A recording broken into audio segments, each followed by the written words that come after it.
I picked up this remote central locking kit from Temu and I'm going to fit it to this 1991 Mark II Volkswagen Golf here.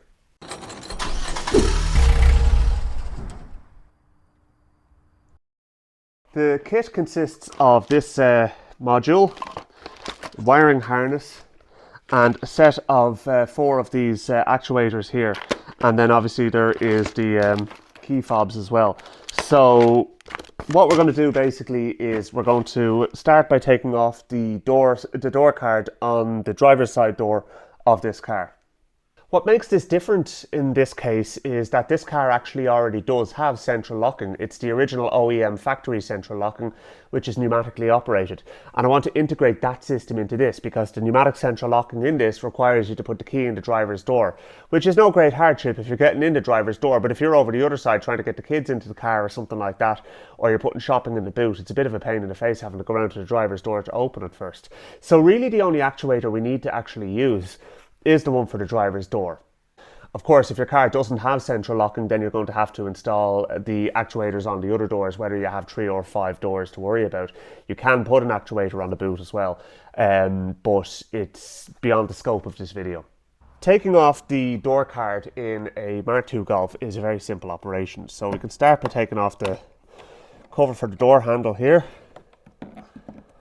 You kind of get well in underneath it, you won't mark any of the plastic, and you can pull the knob off the mirror adjuster there as well. And what we'll do is we'll actually take the little rubber boot off it as well, and we will take off our door handle here.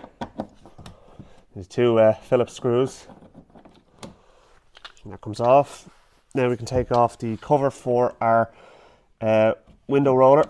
Of course, if you have electric windows, you won't have to do this, but I haven't seen many Mark II Golfs that have electric windows. I know they exist, but you don't see too many of them. Okay. That comes off now, and we can take off our bezel around the door handle. And it just pops off. It pulls backwards, actually, is the way it's supposed to come off. I was trying to remember. It pulls backwards on the car.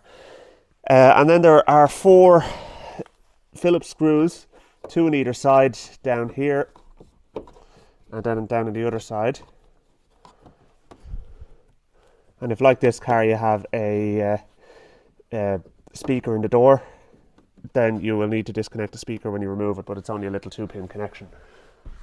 And we now need to unscrew our little lock button.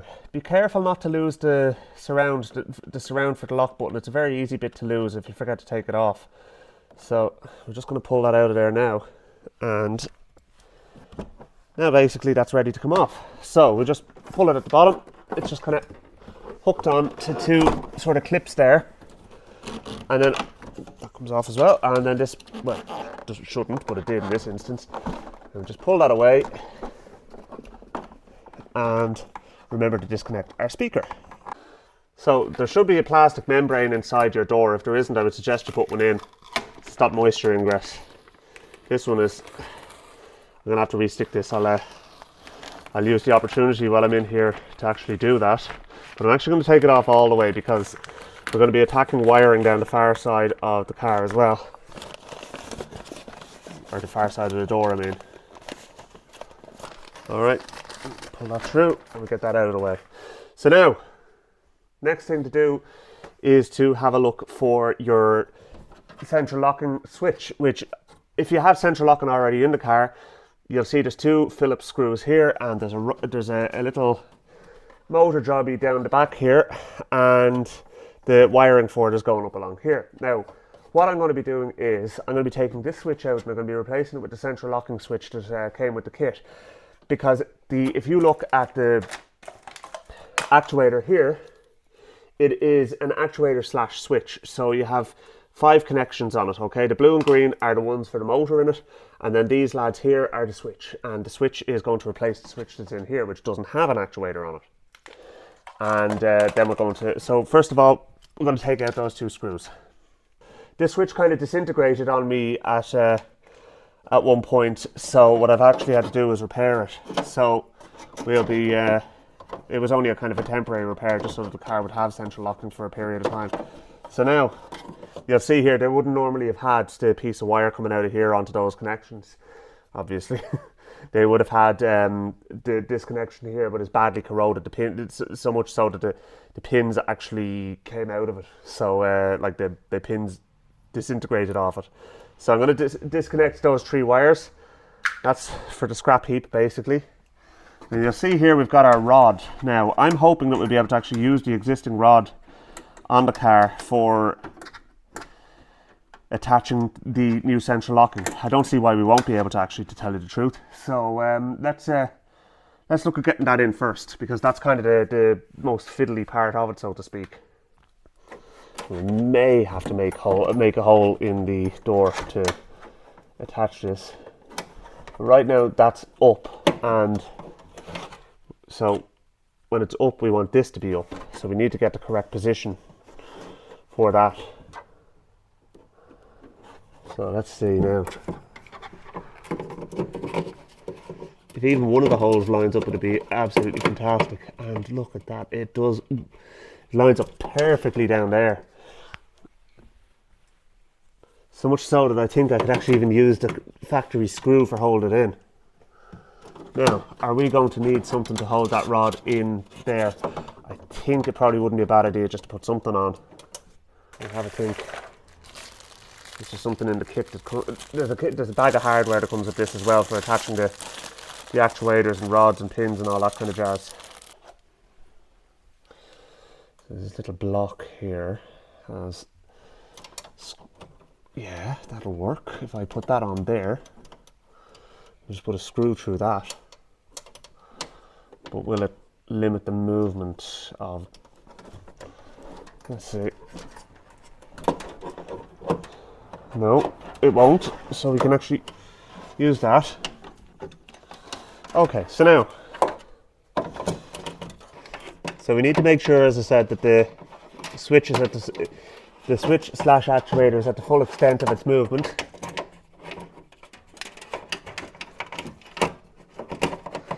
And what I'm able to do here now is just try and find a position that works. Conveniently, there's actually a hole down here that you can see everything through. But what you need to do is you need to make sure that the motor is relatively flat to the is relatively squared up.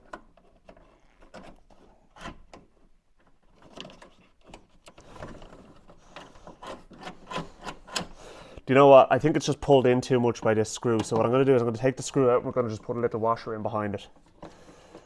Because if I leave it like that, so we need a few washers there, or maybe a small nut or something like that, just to take up the space. I think the nut would actually be probably the handiest thing. Okay, so I just took out the actuator again there for a second, okay, because what I actually do want to do is I want to line it all up here like this, so that it's kind of the line between here and here, drawing a line straight down through the actuator up to the top of the button is pretty much square, so so that everything is in line. So what I'm going to do now is I'm going to measure the screw holes, and I'm going to make a little, I'm going to drill another little hole here, and that will allow us to have a proper fixing point. Okay, so now that's we're going to drill another hole there, and then we'll be able to properly attach it.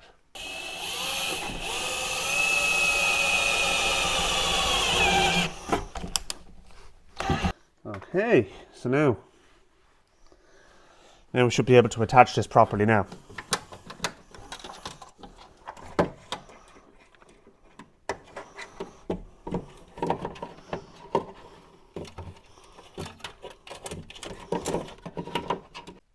Alright, so now I have the rod attached and I've got the screw holes drilled and all this kind of stuff. So now it's a case of actually attaching the actuator.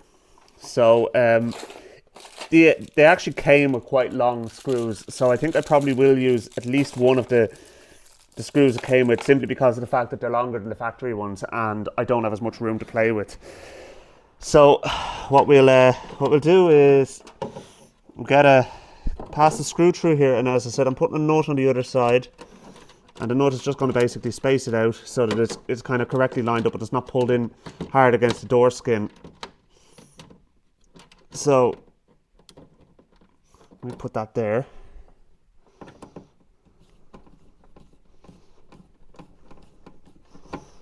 Now, we're not going to tighten it all the way just yet. Give ourselves a little bit of wiggle room so we can get the bottom one in. So the rod is fully extended and the lock is up, which is the way we want it. So now let's see, I opened the door essentially, like I opened the lock again so that it would keep the thing up. So that's working all right. And we can operate it there.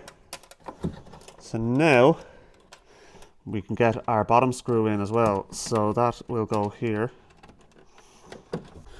Okay, so now we have the actuator in place and hooked up and everything like that, and it's moving freely so you can move it.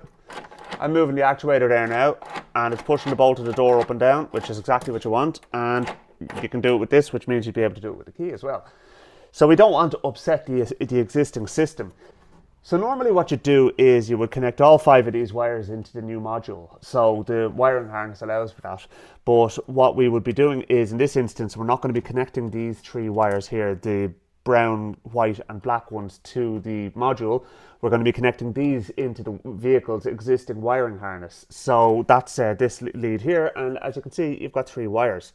So it's just really a case of finding out which one is which. Now, I happen to know that the red one without the stripe is the common one. And what I did was I checked these, and the black one is the common. Okay, so the black one is the one that's basically one side of the switch, and then you have this. Either this one is made when you have black and white are connected when it's closed, and black and brown are connected when it's open. So that's what we need to allow for, and we need to make the connections here. Now, unfortunately, they went with these bullet connectors. So what I'm going to do is I'm actually going to clip these off. And I'm going to put on my spade connectors that I have, and I'm going to do a proper crimp on them, and that'll mean I could just literally plug them in. And then that basically reinstates the existing central locking system in the car, and then that's it, done. So then we're into the point of actually putting in the new wiring. So yeah, it means that then at least if I were to stop the job at this point, you actually would still have central locking now.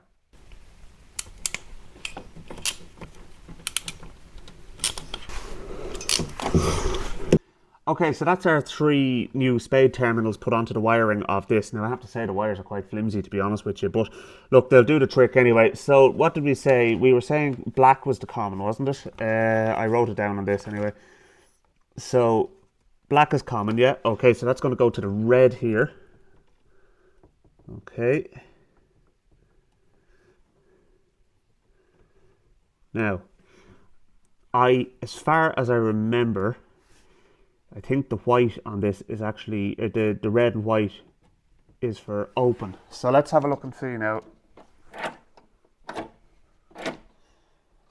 That must be right because the doors are already open, okay? So let's put this in.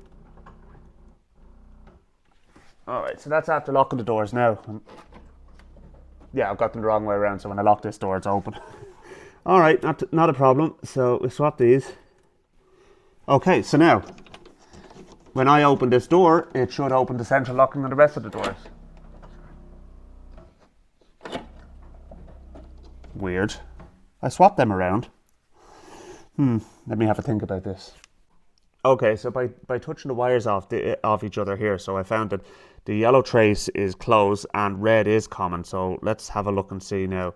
So if I connect this to this, and it is closed now, so what I'm thinking is maybe it was just out of sync. I don't know how exactly the compressor works, to be honest with you. But, so yellow being closed, we need the white is closed on this one, so I'm going to put that on there. And then we'll get our brown on here. Let's just push the insulation over so they don't short out against each other. Now, so central locking is locked and this door is locked. So I'm hoping when I pull this up, it opens. Yes. Happy days. Right, that's working, okay? So that means that the factory central locking is now reinstated in the car, and we can go on to connecting up what needs to go onto these two and the rest of the gear. So let's just hook that up in there for a moment. Okay, so this is where things are going to get a little bit different, because what we need to do now is we need to actually interface this with both the car's harness and the actuator we've installed on the driver's door. So I'm going to open this out, because there's going to be a lot of this we're going to be trimming away because we're not going to need it. Of course, I'll keep the wire in fairness. But you can see here now, we've got blue and green connections, and we've got way more of that than we actually need. So what we'll do is we'll run this all out, and then what we're going to do is we're going to take off the panel that goes underneath here, which is where the fuse panel is, and there is the boot that goes out to the door. So we'll need to run the wires out to the door. And once we have the door wiring all in place, then we can actually close up the door, because we're actually finished in there. And then we can start worrying about this. Now, I won't do that until... Jeez, I'm already in a bunch. I'm kind of tight for space here. I'm going to just run them out in a second. Let's get this off first. There's just more little screws. The right size screwdriver would be a better idea. Okay, so series of screws along here. Okay, so that's this out of the way now, and that allows us to get into the wiring for the car. Okay, so I've kind of made a bit more sense of the wiring here. So if you actually look, there's the blue and green ones. There's only two blue and green ones that come out of this this connector here, and then they go off and they get split out further down the line. So if you continue on a little bit further, you'll see that they join up with three more, our brown, black and white friends here. So we shall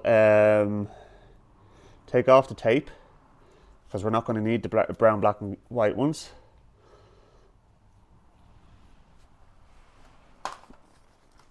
And we shall take out the shortest of these, and then we'll keep the shortest of these and then take out the longer ones, because what we're going to do is, here is the two short ones.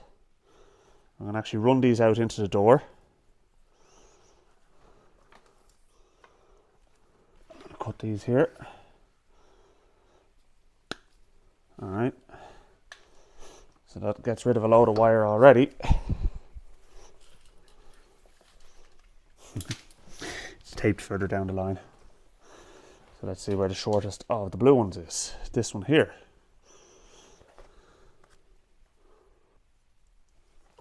All right.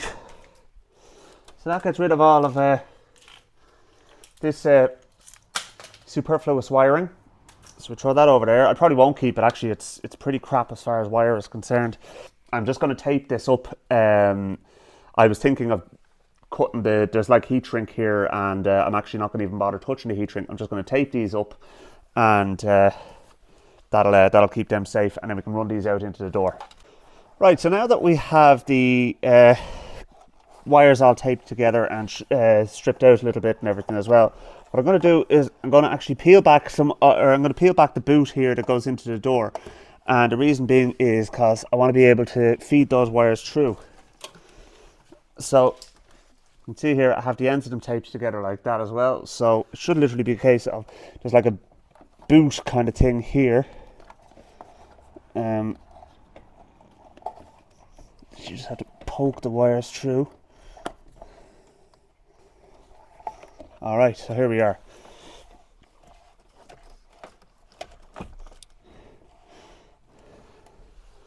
So now we're going to feed the wiring down through the boot and into the door. At least that's the theory behind this anyway. All right. So now we have our wiring inside the door, which now means that we can connect it at the switch / actuator. Okay, so obviously green to green and blue to blue, and then that's that end of things done. All right, so that's all the wiring protected and installed and all that kind of that wonderful stuff. So now what we can do is we can have a look and see what other wires we actually need here, because there's a lot of this stuff we're not going to need.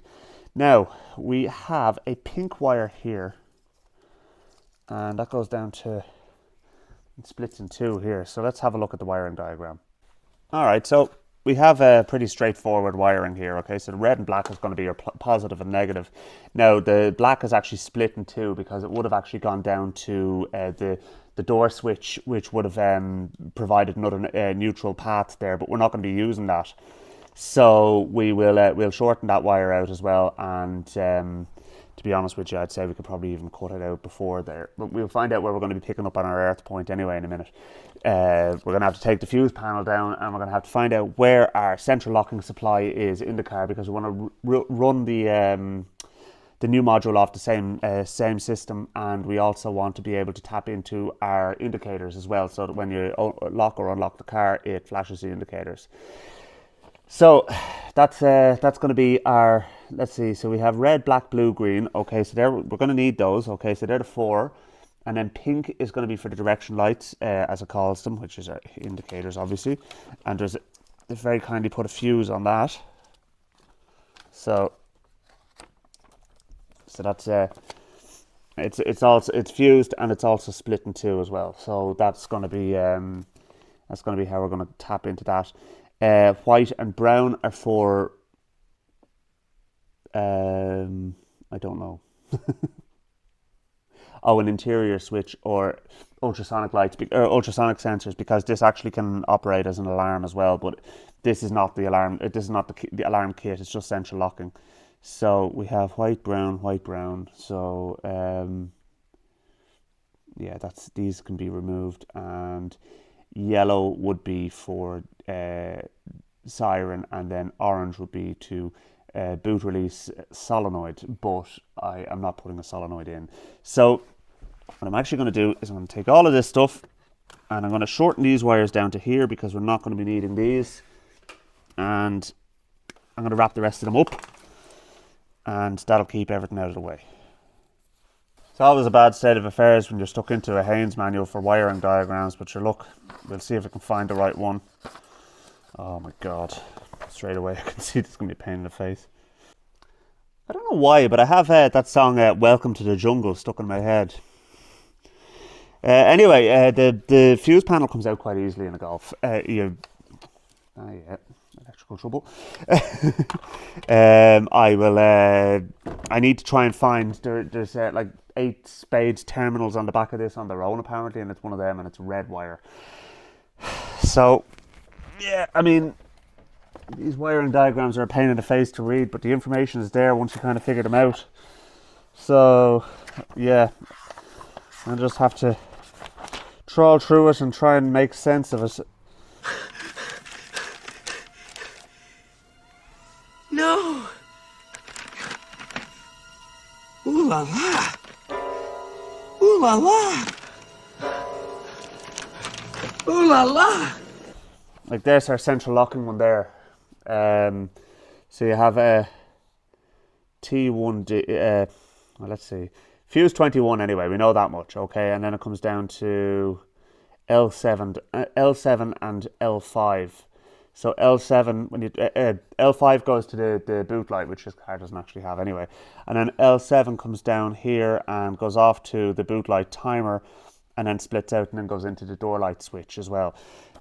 Not the door light switch, the door central locking switch. So according to that, then that means that the power for the entire central locking compressor and everything like that goes through that switch in the door. So I suppose it's entirely plausible, but it just means that then that wire that I actually have connected in there comes through there, out there, and then we can actually try and find it quite easily. That might work in our favour. Right, leave it with me and I'll try and find it. Alright, so I was able to trace the wiring back into the car. So you can see here I have spliced in a new piece of wiring with a it's one of those heat shrink jobs with the solder sleeve and all that as well. I do not use Scotch locks. They're absolutely crap, like, you know, so I mean, don't use them.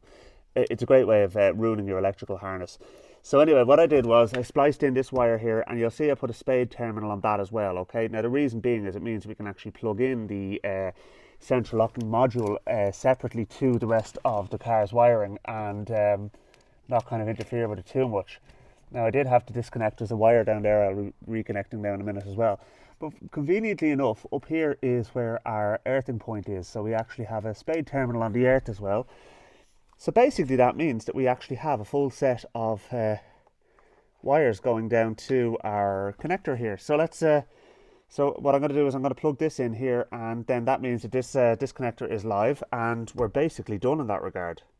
Let's get our module and plug it in, and see how we're looking now. I doubt very much it's going to work straight off the bat. I'd say it probably needs to be programmed in or something like that, although I don't see a way of actually doing. Oh, there is a little button in there. So okay, well look, we'll plug this in and see what actually happens. So now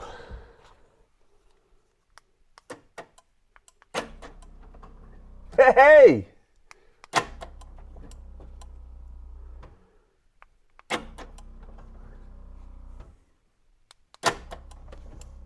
that's the job.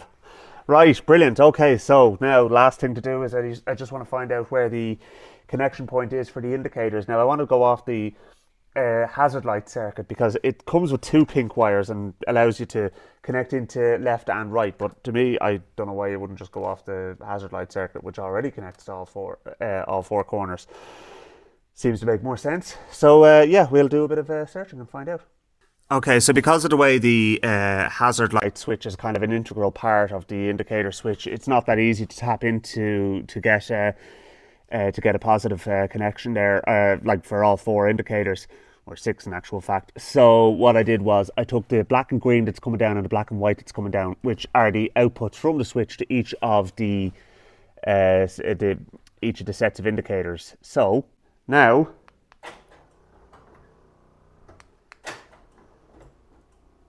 we have indicators flashing as well. So I'm delighted with that. Now that's a fantastic win. So I'm going to actually put everything back together again now and find a nice little hidey hole for the module and all that, and make sure everything is the way it should be and is safe and all done and dusted, and then that'll do us.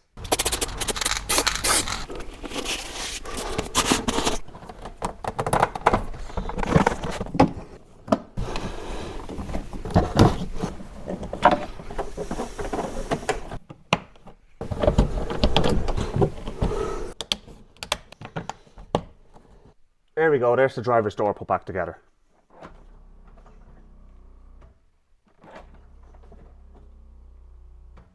That's never going to get old. Right, okay, there's the little corner piece there as well. I need to actually try and find a way of sticking that on a bit better. For the moment though, it'll be alright. I'll probably use some Tech 7 or something like that, it'll be fine. Okay, well I have everything back together here now. There's plenty of space up behind the fuse panel for the little module to go, which is absolutely perfect. So I was able to just tuck it up in there neatly out of the way and reinstall the fuse panel, which just kind of goes up on 2 hooks and just white clips that stick down over them. And then this is just held in with 4 screws. So I saved you the bother of actually watching that. But anyway, that's it done. So happy days. That means we are finished. And this car now has remote central locking, which I am absolutely delighted about. It'll make life so much easier, especially, as I said, when you're trying to get in the passenger side first or open the boot first or something like that. It means you don't have to go down to the driver's side to actually unlock the car, because that actually was kind of annoying, to tell you the truth. I know it's a first world problem and all that, but like, you know, I mean, yeah. Anyway, right, it's done and dusted. So I hope you got a bit from this video. Thanks very much for watching, and if you did like what you saw, please hit the subscribe button and hit the like button before you go as well. And please do comment below if you have any thoughts or anything you'd like to share with us as well. Talk to you soon.